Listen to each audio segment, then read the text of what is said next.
Episode here of Getting There with Gaz. We are joined by the host of the Troy Farkas Show, Troy Farkas. You may remember him from his time in Olney. He's got a very interesting story to say the least, and I can't wait to get to it. But before we get all the way to the end of the journey of Troy Farkas and where he stands now, let's start at the beginning. Troy, take us back to a young Troy Farkas. Where'd you grow up?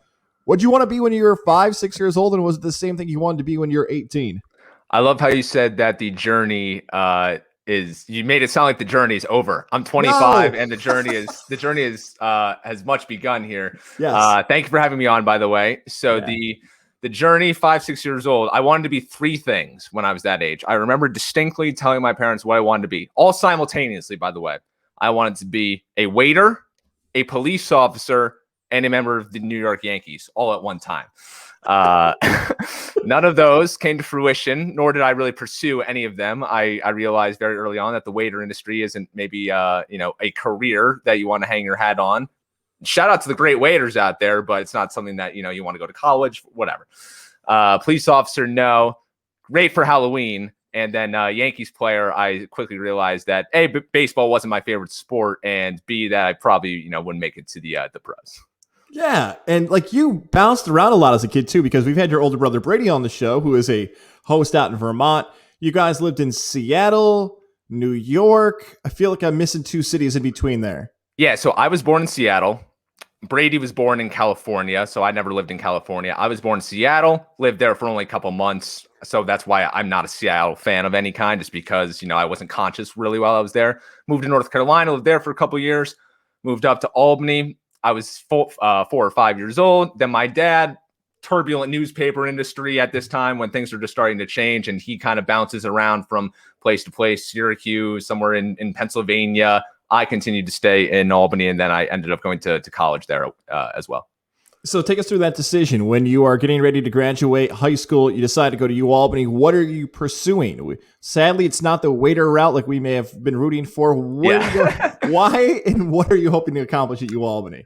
Yeah, so I grew up with no dreams of any kind, really. Once I got past the waiter, police officer, Yankees thing, there was nothing I really wanted to do. And so I think it's the most ridiculous thing in the world that we ask a 17, 18-year-old kid, hey, figure out what you want to do with the rest of your life. Figure out where you want to go to school. Meanwhile, you have no idea what you're looking for in a school. You can only go based on what other people tell you.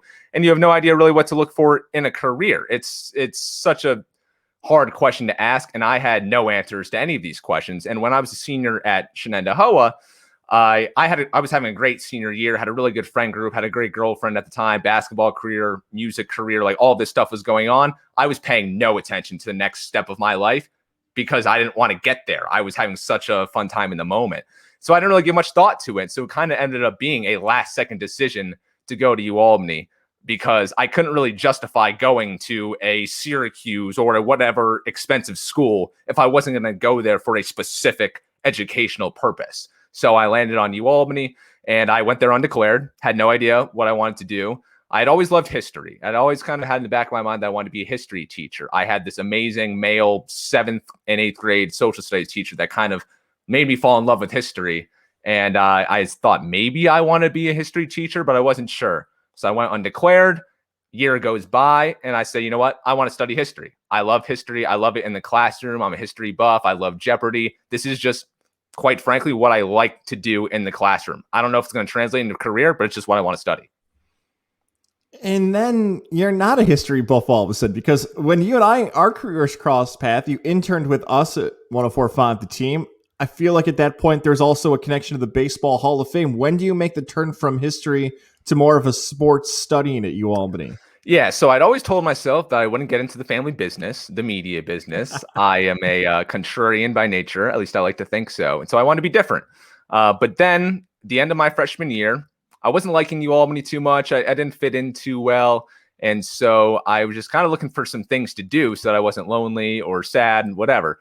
My brother Brady had just started working at 104.5 The Team in Albany. He had said, hey, you should try to find the UAlbany radio station. This radio stuff is kind of cool. You should look into it. So I said, all right, whatever, I'll do it.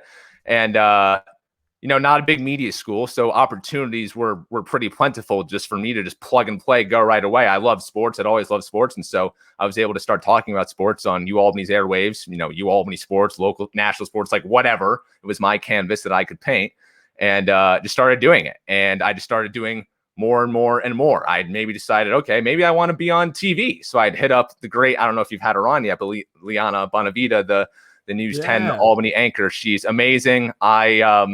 I remember I wanted an internship the summer after my freshman year, going into sophomore year of college. News 10 wasn't offering anything. There was no internship posted anywhere. I just kind of cold emailed Liana, never met her in my life, said, hey, do you guys have an internship program? Can I intern for you? And she didn't answer me. And then I think I followed up. And then we started going back and forth a little again, kind of playing tag. And eventually she said, you know what? We don't have any program, but I can tell you really want to do something. Let's figure something out. And she ended up saying that, you were being pleasantly persistent, which is a good skill to have in this business. So that's why she wanted to take me in. So then I kind of realized from working with Liana, by working with Josh Roltenberg, great guy who was there at the time as well, that I like this media thing, that I want to keep doing it. And so then that led to me at UAlbany, kind of just being like the UAlbany sports media guy, where I was doing radio, TV, newspaper, writing. The written word is my first love. That kind of runs in my blood. So I was doing that for the Albany Student Press. So I was doing everything. And then that led to the next summer in internship, summer in Cooperstown, best summer of my life, working at the Baseball Hall of Fame. This was the year that Ken Griffey Jr. and Mike Piazza got inducted. Summer of my life. I was actually just watching a highlight video from it the other day. I was babysitting Mike Piazza's kids. I'm interviewing Ken Griffey Jr. I'm seeing Tommy Lasorda running around naked on the floor. I'm watching Wade Boggs drinking, singing while Mike Piazza's on the drums, like wild times. Wait a second. No. You're not allowed to continue. Pause right there. Let's hit a little rewind, a little small. Lasorda's naked and Wade Boggs is drinking beer. Give me a little bit of that story as much as you can legally. Yeah, so we're on the bottom floor at the Otesaga Hotel. So the Otesaga Hotel is this amazing hotel in Cooperstown. It is the hotel where everyone, for induction weekend at the end of July, all of the living Hall of Famers and the guys that are going into that year's class descend on Cooperstown for the induction for the weekend. They play golf. It's this whole thing. And of course, they hang out at the hotel. No, it is a fortress. No one is allowed in. No one is allowed out. I was the only media member allowed inside the hotel at all times. And so I kind of got to, and I was just like the Hall of Fame media. And so I just got to observe all these guys all the time. Here's Randy Johnson, 6'11" Randy Johnson, the guy who was breaking my heart as a young Yankees fan in the 2001 World Series, just sitting there casually on the deck reading a book. I'm like, this is Randy Johnson. And, Pedro Martinez is coming in, and all these guys are coming in. Joe Torre is coming in. Rob Manfred is coming in. And anyway, so I'm there. We had kind of had the bottom floor of the Otesaga for our little media center. And just after we had interviewed John Smoltz, Tommy Lasorda is running around naked, waving a towel around on the bottom floor, just kind of yelling. And I looked over to my boss at the time. And I'm like, what is going? He's like, that's normal. That's just Tommy. I'm like, what? This is expected. Is this an annual tradition? So that was Tommy. And then, so Mike Piazza is a big music guy. And so they're in the hotel bar one night. Mike, gets on the drums and starts playing the drums. He's very good. He does this. And Wade Boggs, who is known apparently as the life of the party, he is a legend for his drinking prowess. And so he was several beers deep, and Mike's on the drums, and Wade Boggs, I forget what song they were doing, but Wade Boggs just hops on the mic, and here I am just watching Wade and Mike Piazza having a little band at the Otesaga Hotel, and I'm just like, what is my life right now?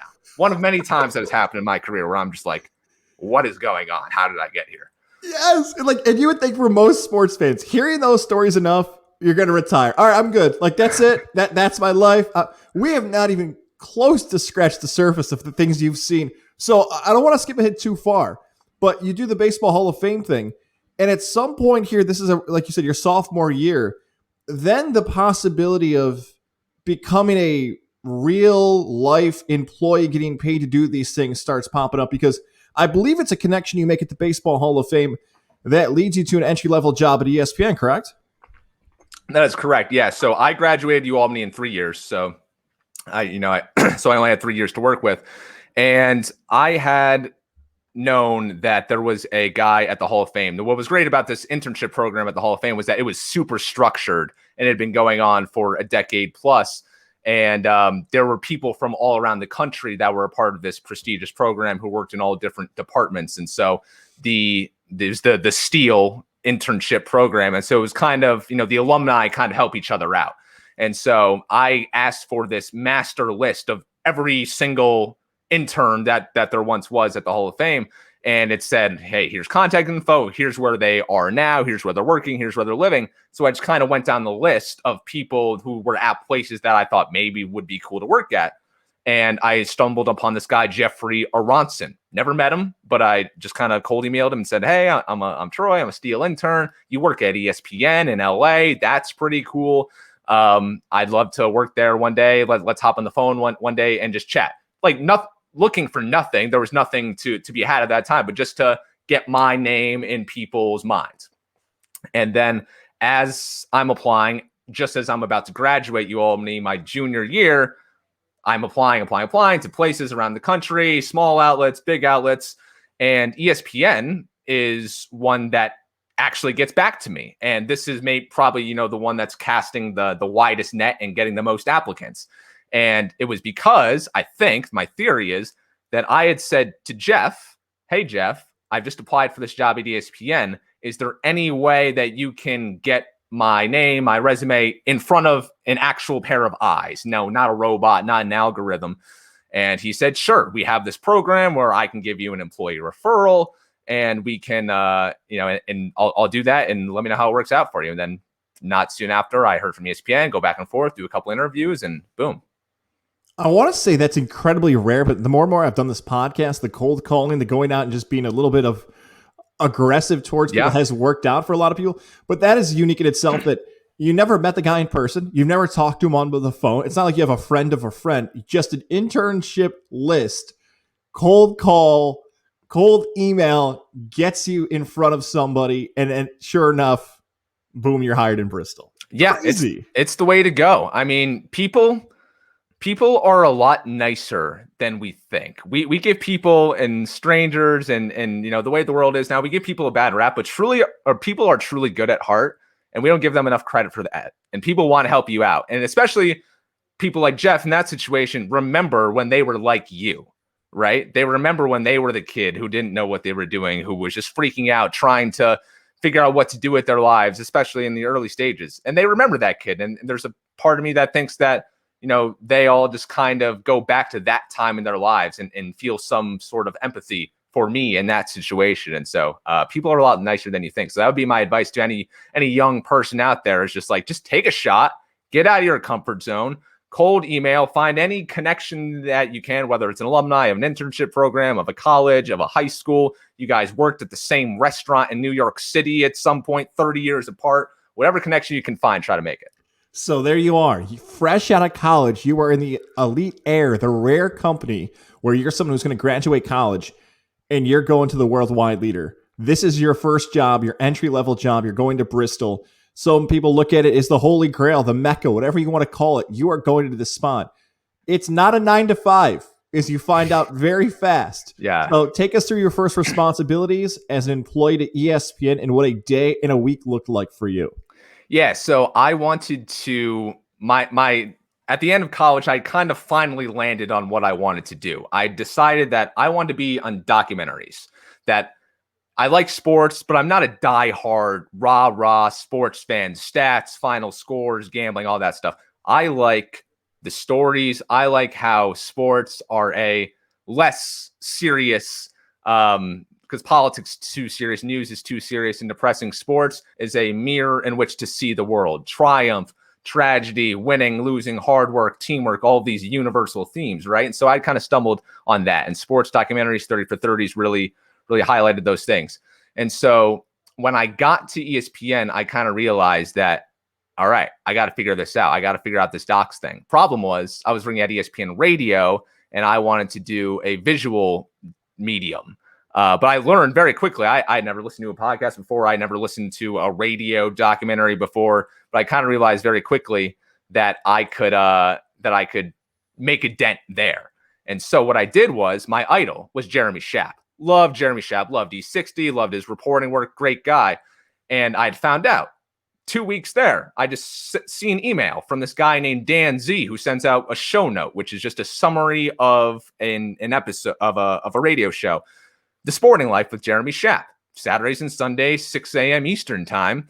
And I was like, oh my God, Jeremy Schapp has a radio show. I want to work on that. So I just cold emailed Dan Z, say, hey, can I shadow you? Like, I'd love to see what your process is. He said, yes, no one has ever volunteered to work on this show before. No one cares about it. Yes, I could love to use some help and use you essentially.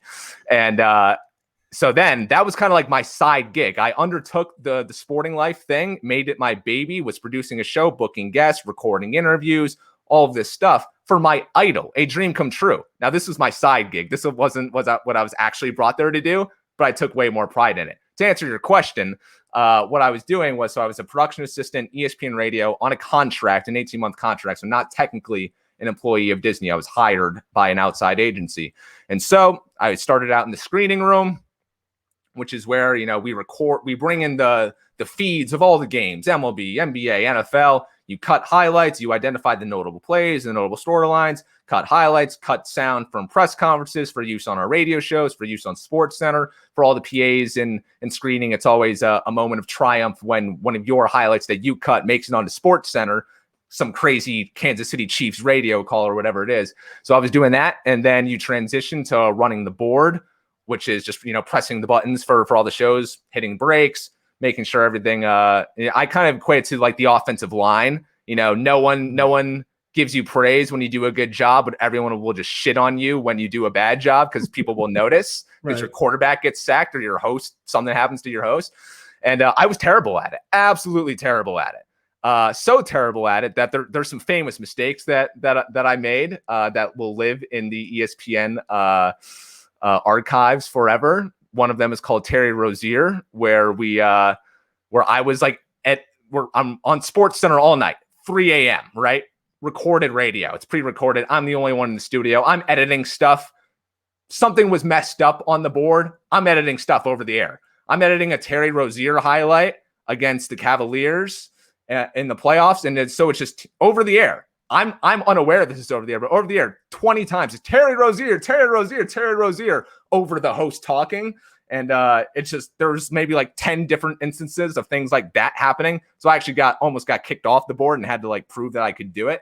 Troy, that's airing across the country, not locally. That's across the United States of America. That's edit, that mistake you're making. Yeah, it was bad. And I quickly realized that, this board op thing isn't for me.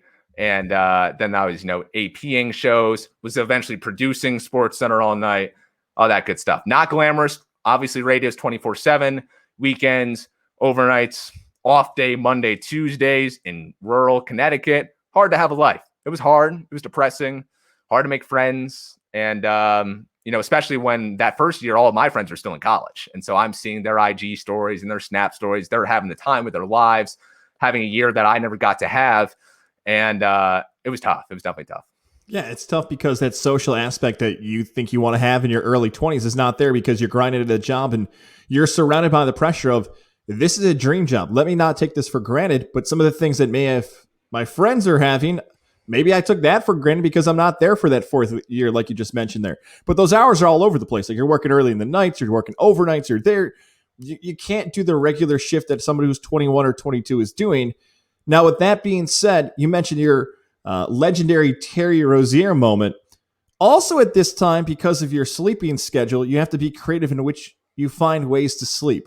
I've begged of you via text message to let the person's name come out. You said, no, we will just say a very, very popular ESPN personality. He or she will not be named, but it's a very popular ESPN personality. Take us through what happens involving that person's couch in Troy Farkas. Yeah. So thank you. that it's a great story. This is a legendary story. I actually did on my podcast a couple weeks ago for March Madness. We did a Troy Stories bracket where we had like 8 famous me stories. This one was like the 4 seed. So there's three stories that are better than this. Oh, man. But this story, the couch story. So again, me working myself to death, having, kind of realized, all right, I have no life. I might as well just work and try to make something of myself and make some money.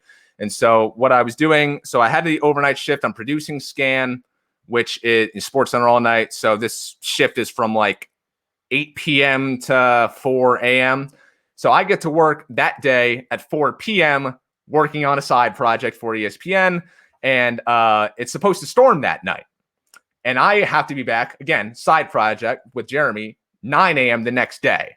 So not much time for sleep here or whatever. So there's a storm that day. So I'm like, you know what? I'm just going to sleep here tonight. I've actually done it before. I'm going to sleep here tonight. It's going to be a storm. I'm going to be tired. I don't want to drive home in the storm. I don't want to drive back just a couple hours later. I would like to salvage some type of sleep so that I can try to do a good job here. So I go there to campus with all of my sleeping stuff. I bring a sleeping bag, backpack, change of clothes, toothbrush, all that good stuff, leave it in the break room. And someone comes up to me and says, Troy, are you planning on sleeping here tonight? I say, yeah. Where should I go? Person gives me a suggestion of where to sleep, says, hey, yeah, this person is out in LA. You could sleep in his or her office this week or tonight. And I say, all right, yeah, I'll do it. And then 4 a.m. rolls around. And then basically I ask someone to let me into the office. I say I have permission, which I did. I have permission to do this. And so I go into the office. I sleep there that night. 5 hours, but on a couch, and just kind of, because like before when I had slept there, it was kind of out in the open on a random couch. I didn't want to do that. So I sleep there, and next week goes by, nothing happens. And then I get a text message from someone saying that, hey, people are mad at you here. You left something in this person's office, and it's kind of incriminating. And people are mad at you, and some very high-ranking person is mad at you. And I will go no further than that. Was it okay? So the incriminating stuff to just cover you, it was just your ID badge, correct? Yeah. It wasn't anything illegal. You actually left your ID badge, so they knew it was you. Yes, clear as day. It is me. The person, the high-ranking person, comes into his or her office, finds the badge, presents it to a coworker, and says, "Who is this man?" And then I get tracked down and called into offices and have some discussions, and that was that. So we'll let everyone's imagination run wild. Can you imagine somebody sleeping in your office and you didn't know about it, and then 2 weeks later you found that person's badge in your office? How would you react to that? So maybe to defend that person, whoever he or she may be, I might have to side with them, Troy, if that's okay. No, totally understandable. I fully get it. I would probably be upset too. My retort was, I didn't steal anything. Everything was I didn't touch anything. I just used the couch, got in, got out. But alas, I was young. I made a mistake. I've learned from mistakes. I've not slept on any random person's couch since. Very good. Lesson learned there. That person, by the way, was not Ariel Helwani. And I just bring that up because I think some people listening to this podcast may know you from the Ariel Helwani podcast. Let's go through this. Take us through how you and Ariel Helwani meet and how really your career, this is a compliment, hopefully you'll agree with this. I feel like that is really when your career took off and maybe you got more notoriety from your relationship with Ariel Helwani. Although you love Jeremy Schapp, there's something different with you and Ariel. Yeah, for sure. So my radio contract was up. And they told me at the beginning of that contract that, hey, no matter what you do, we're short staffed, short budget, whatever, probably not gonna be able to hire you full time. That's just the way it is. You could be the best PA we've ever had, probably not gonna be able to hire you full time. That's just the way it is. So I said, okay, I took that as a personal challenge. 18 months go by, then 21 months go by. I had weaseled my way into a full-time job over in podcasting at ESPN. So out of radio, it's still in audio, but over in podcasting. And so Ariel Helwani was pretty new to ESPN at that time. People didn't really understand his show. People didn't really understand UFC and how big a deal he was. And so his setup at ESPN wasn't great. Like, didn't have any resources on it. And so basically they they just kind of threw me on Ariel Helwani's show when I first moved over to podcasting. Young guy on the totem pole, hey, go sit in this dark room for 4 hours while he does his show, press a couple buttons, edit out the swear words that all these fighters throw around, and then call it a day, essentially. And I could have just done that. I could have just left it at that and let it be that, but I wanted to throw myself fully into it. And I saw how passionate Ariel was about everything. And he's more passionate about, he takes more pride in having his name on a show than anyone I've ever met. He wants everything to be perfect, and he takes great pride in it. And so I noticed that and tried to do every little thing for his podcast to make it sound good. There were some problems with the lights, that there was some weird noise that was happening in his studio. So I put in requests for new lights so that this can happen. I said, hey, move these wires around, did a bunch of little things to try to make his show a little better. And he noticed and he loved it. And so, we just started working together more and more and more. One podcast a week became 2 podcasts a week. And then as I was now kind of like the UFC guy, as I was starting to get more into the sport and actually understand the sport while no one else in the department did. Okay, now Ariel is doing pre-fight radio shows, post-fight radio shows, post-fight podcasts, whatever it is. I kind of became his right-hand man for it. And he's the best. He's honestly the best. Again, he's the best at what he does in terms of covering the sport. He couldn't be a nicer guy. He couldn't be an easier guy to work with. He has no ego. He feels like he's a man of the people, has always felt that way. You don't feel like, with some talent, you feel like you're with a celebrity, or you feel like they look down upon you. We have always been equals, and he's absolutely great. I can't say enough good things about him. And credit to Ariel, because what he could have easily done is this. He could have looked at you and said, hey, you're not an MMA guy. You're not a UFC guy. I don't want him on my show. Like, if you don't know the sport and you don't have the passion like I do, I'll just find somebody else. From what you said, he didn't do that because he saw the work and the stuff and the respect and the things you went out of your way to help him with. That's an incredible compliment to Ariel, that he said, I want someone who makes me better, even if his background may not be my background. So that's incredible. Second part of that, his opening to his show. Is that him? Is that you? Because I think most people know the opening of Ariel's show because it's so epic. It's not even like WWE. Yeah. It's beyond even like a rock concert that opened. Do you take credit for that? Who gives that open? That predates me, sadly, and that's not me. That's not him. I forget who it is, but we just refer to it as the Screaming Lady. It's a great open, though. One of the greatest opens in the sports audio space. And the other addition to that is you become a character on the show. It seems as if you two are so different. For those who aren't familiar with this, take us through who you are as the character on that show. Yeah. So it's just so funny because in the combat sports world, Ariel grew up a WWE fan and all this stuff. So characters are big in the combat sports world. And he's kind of always had characters on his show, whether it's New York Rick or Corporate Jake, or then me, TST, Tight Ship Troy. Because I run a tight ship. I'm very detail oriented. We and him butt heads on all the tiniest of details that the audience does not care about. So he called me Tight Ship Troy affectionately. But the whole personality thing starts UFC 244, New York City. Masvidal versus Nate Diaz for the BMF belt. And we're doing a live radio show again with Peter Rosenberg as well at the Feile, Feile, this Irish pub a couple blocks down from MSG. It's the Washington football sports bar. So there was a Washington football game going on. People are going nuts. We're in this little side room doing a live show leading up to 244, Ariel and Peter. And just before that, Ariel and I are walking the streets, and this is the first time that we're really spending like quality time together, with a little time to breathe and let our hair down, actually get to know each other. So we walk the streets. We both love coffee. We walk to a coffee shop. He buys me a coffee, and somehow it just comes up in conversation that I'm a minimalist. I forget how, and he says, "A minimalist? I've never met a minimalist before." And then the next week, he says, "Hey, do you want to do like a minimalist tip of the week on this show where you just talk about minimalism and try to give people some wisdom about how they can live a better life with fewer things and fewer obligations, etc.?" And I say, sure, that hadn't even popped in my mind, but I'd love to do that. It makes no sense. It's so funny on a sport that is just a violent blood sport where you fight to the death that we're now going to talk about this self-help strategy. And so that was how I kind of became a character where I'm Tight Ship Troy and also the minimalist. And everywhere that he and I went after that, every single new person that we met, whether it's a fighter, an ESPN exec, a Chael Sonnen, a Michael Bisping, these fighters turned broadcasters. Hey, this is Troy. He's my producer. He's a minimalist. Have you ever met a minimalist before? And I'm like, do you have to say that every time?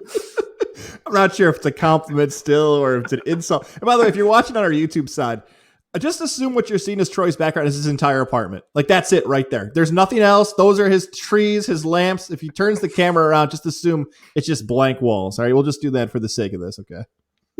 Yeah, no, that's pretty accurate. I'm in Colorado right now, and I travel very lightly. So I've been in Colorado for a couple months. Anytime I travel internationally or wherever, backpack, just a backpack. Now for Colorado, it's a 3-month stay. I've got backpack and a suitcase of clothes and a suitcase of like tech equipment for work. But that's my life. I will never ever pay extra for baggage. Never. Southwest, 2 checked bags and 1 carry-on item. As a minimalist, it is a disgrace if I ever pay for extra luggage.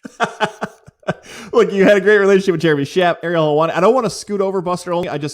Just because of time, I'm just going to say you also work with Buster Olney. I know you guys had a great relationship as well, so we're not going to scoot over Buster. Shout out to him. If you want to add anything about Buster, I want to get to kind of what led to your decision to leave ESPN. So just real quick, your relationship with Buster Olney as well.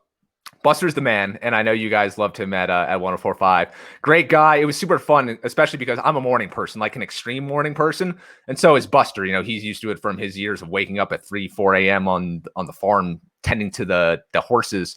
And so he really respected me because I was down for anything at any time. Hey, he's got Sunday night baseball, Monday night, and then Monday morning, a 5 a.m. flight or whatever. Hey, let's record the podcast like just before or just as he's waiting to board or whatever. So it involves some very early start times, and it was great. And we saw eye to eye. We had a lot of fun on the air. Like, we communicated great. No issues with him whatsoever. The best parts of being a podcast producer, and I guess radio host producer as well, are just the back channel conversations before you hit record. The things that you learn, the dirt that you get, the scoops that you get that no one else gets, that either are days away from being reported or never actually come to fruition or whatever. But that's the best part. And I got to do that with Buster, with Helwani, with Woj, with Zach Lowe, with all these great people.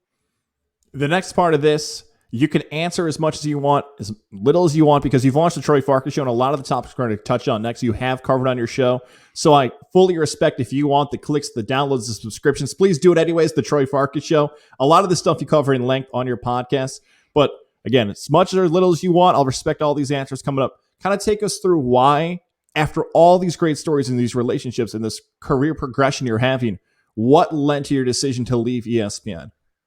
Yeah, so it was a couple things. Thank you. So obviously, we were in the pandemic for a year, and so obviously that had changed a bunch of things, and kind of realized, okay, do we have to be in the same place? Do we have to be where our job is? All of these things that just made us all rethink, about how we work and how we live, and obviously the pandemic had made us all kind of realize a bunch of things, and so. But so I'd kind of had it in my head that I should leave soon. I should leave Connecticut soon. I love Connecticut. Great place. Great 3.5 years there, but it's a small state. I kind of done everything that there is to do in Connecticut. I'm a very adventurous person, exploring. I had explored Connecticut, so I was kind of ready to leave Connecticut.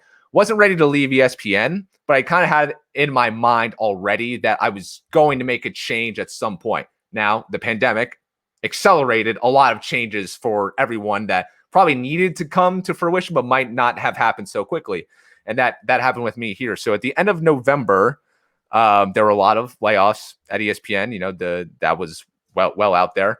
And a lot of those layoffs were in radio. And so I'm in podcasting at the time in November. I am on top of the world. I'm working with Ariel Helwani and Daniel Cormier, this show that had blossomed during the pandemic. Daniel Cormier is a former light heavyweight UFC champ. He's the man. I'm working with him.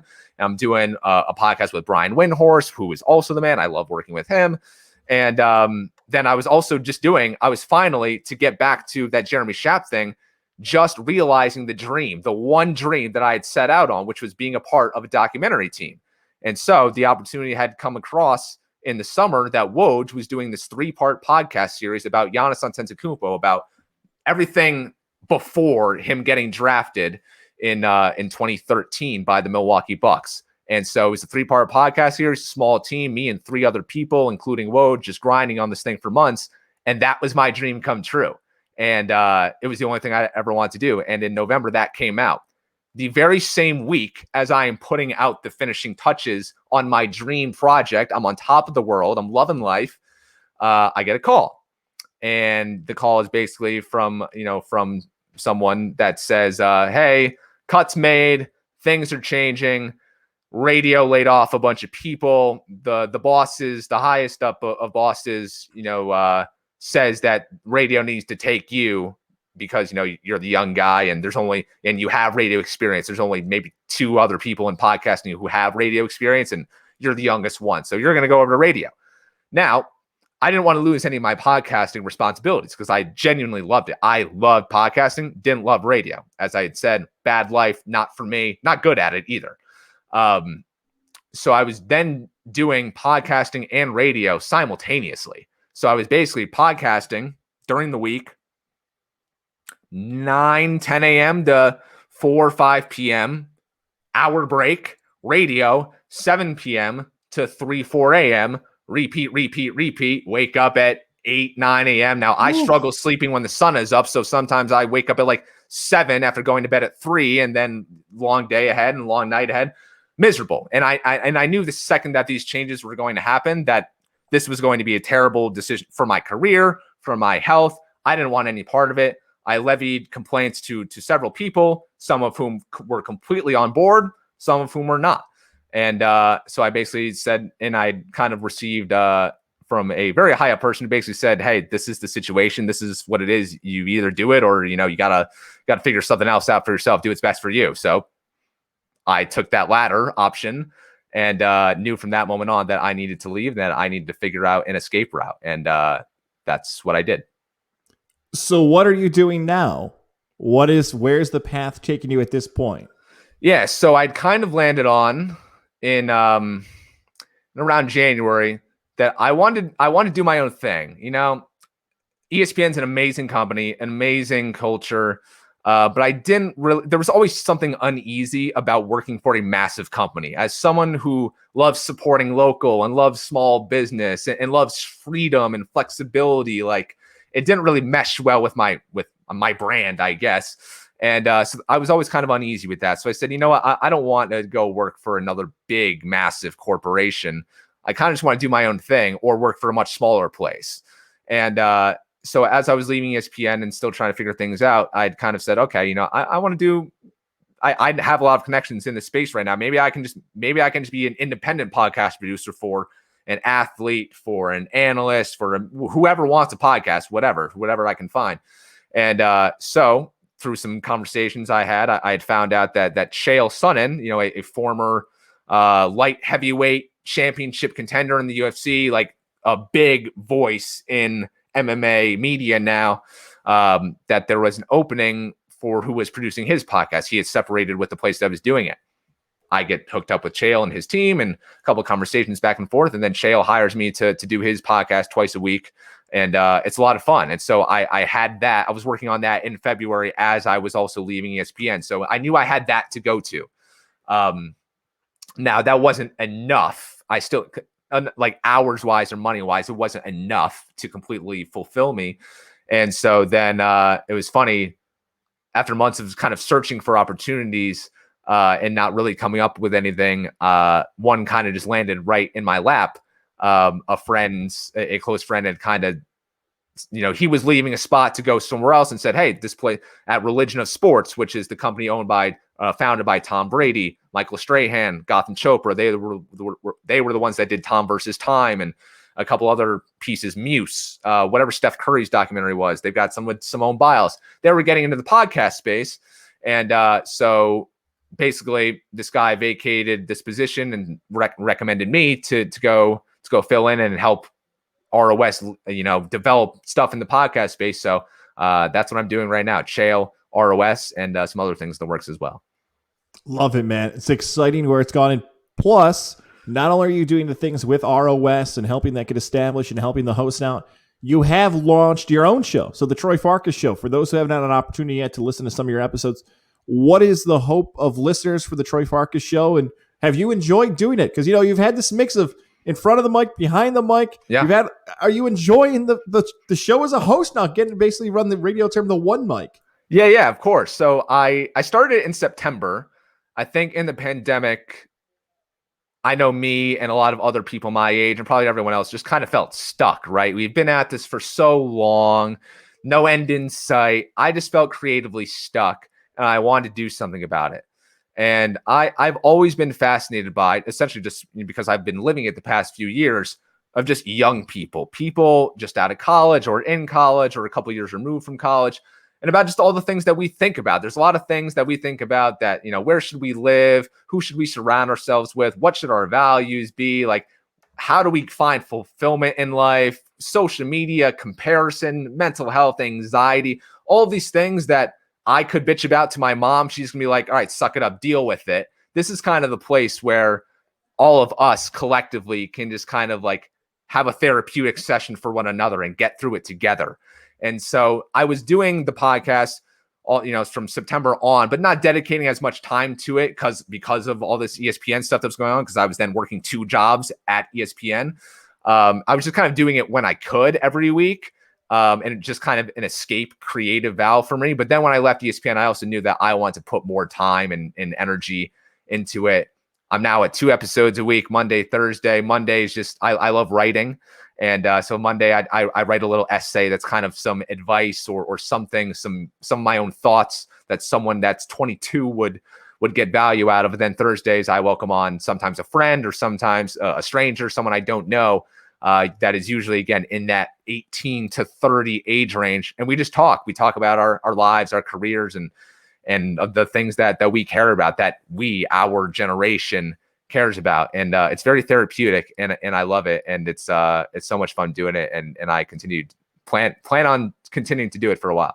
I love it too, man. It's so unique. It's so different. It's so authentic. And it leads to some of the final questions I'll close with you on. And one of them is this: is anybody like you?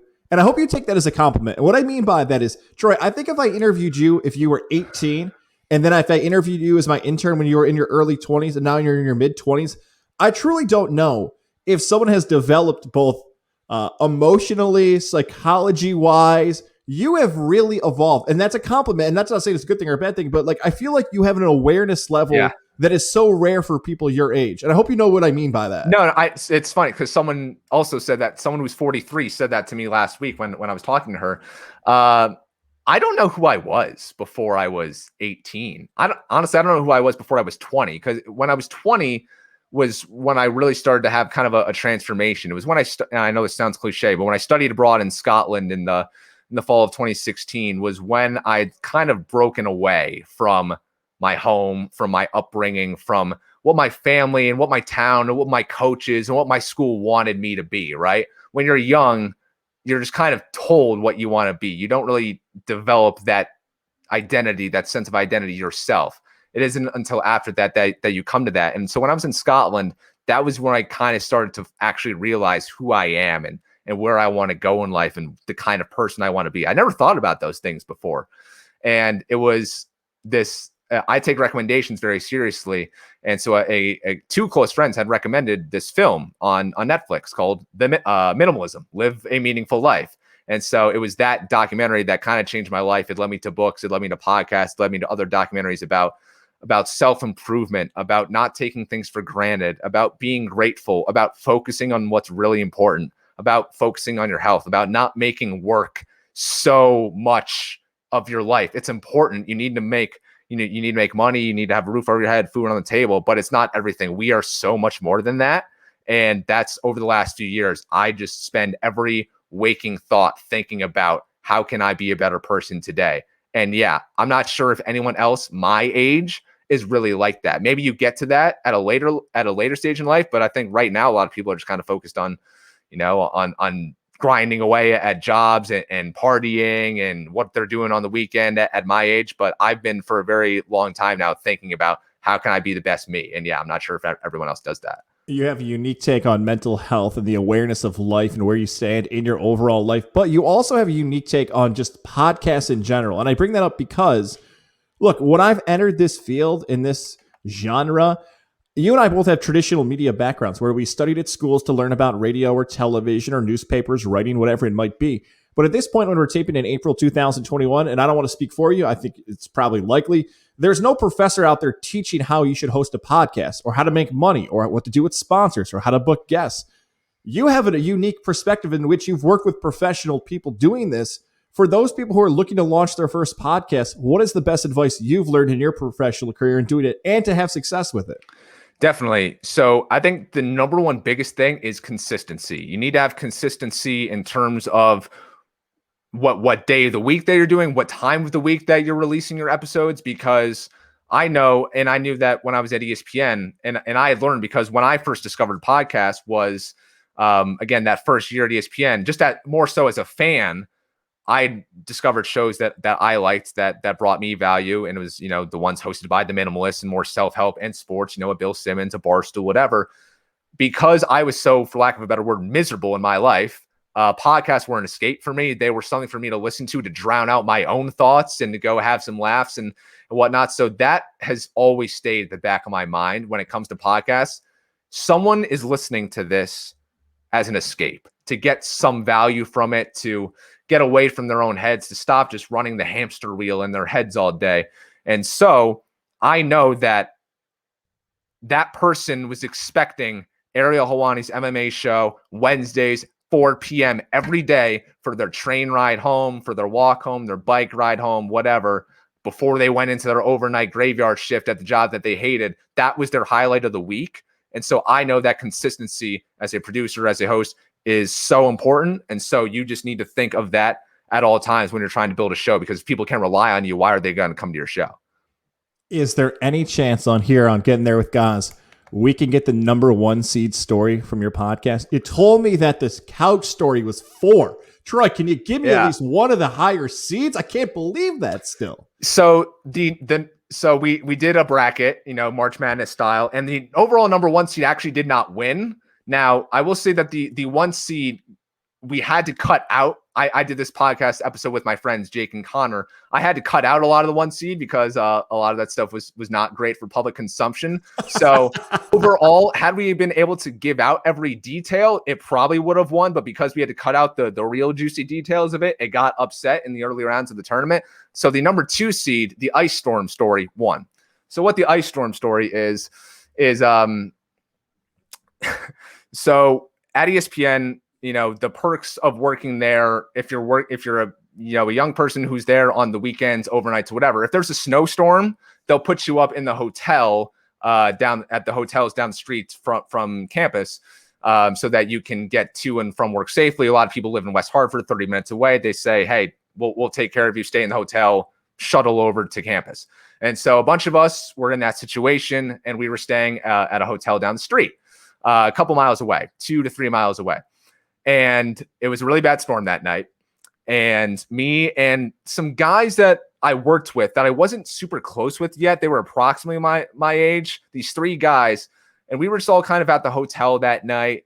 And, they're drinking a lot of wine. They're playing video games. I'm not a video games guy, and I'm super health conscious. And I don't drink that. Well, I drink more now than I did then. I've since tried to loosen up. I've gotten better at it. So I wasn't really drinking, wasn't playing games, wasn't being fun. And also, like, in the back of my mind, these guys are my competition, right? We're all kind of competing for a job. We're in the trenches together. We're boys, but silently I'm like, hey, they can fuck up, and, I'll let them do that, and I'm going to go get a full-time job. So I'd kind of seen them as competitors in a way. So I didn't want to let my guard down, Right. And so they stay up all night. I go early to bed. I want to, the next day I want to get up and at them.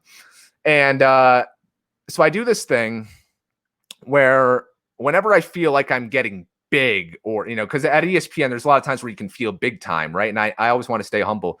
So whenever a situation where you can feel big presents itself, I try to humble myself in some way. You stay at a hotel in Vegas, which I did for a Conor McGregor UFC fight, time of your life. And I say, okay, rather than eat at all these UFC or all these crazy restaurants in Vegas, best chefs in the world, I'm going to go to Walgreens, get a pack of eggs and oatmeal, and make eggs and oatmeal in my microwave to humble myself. You're unbelievable, man. And so that next day, ice storm, there's, it's snowing hard. There's like 10 inches of snow on the ground. I say, you know what? I want to humble myself here. They put me up at a nice hotel. I was all warm all night, nice bed, nice gym that I got to work out in. I need to come back down to earth here. I'm going to walk to work. I'm going to walk in the storm. I'm going to walk on the side of the road, main road, busy. There's not a sliver of daylight for me to walk. I'm brushing up against cars. I've got my backpack. I've got my work laptop with me. So and it's freezing cold, snow, ice. So I'm walking to work 2.5, 3 miles. I'm listening to Katie Nolan's podcast on the way to pass the time.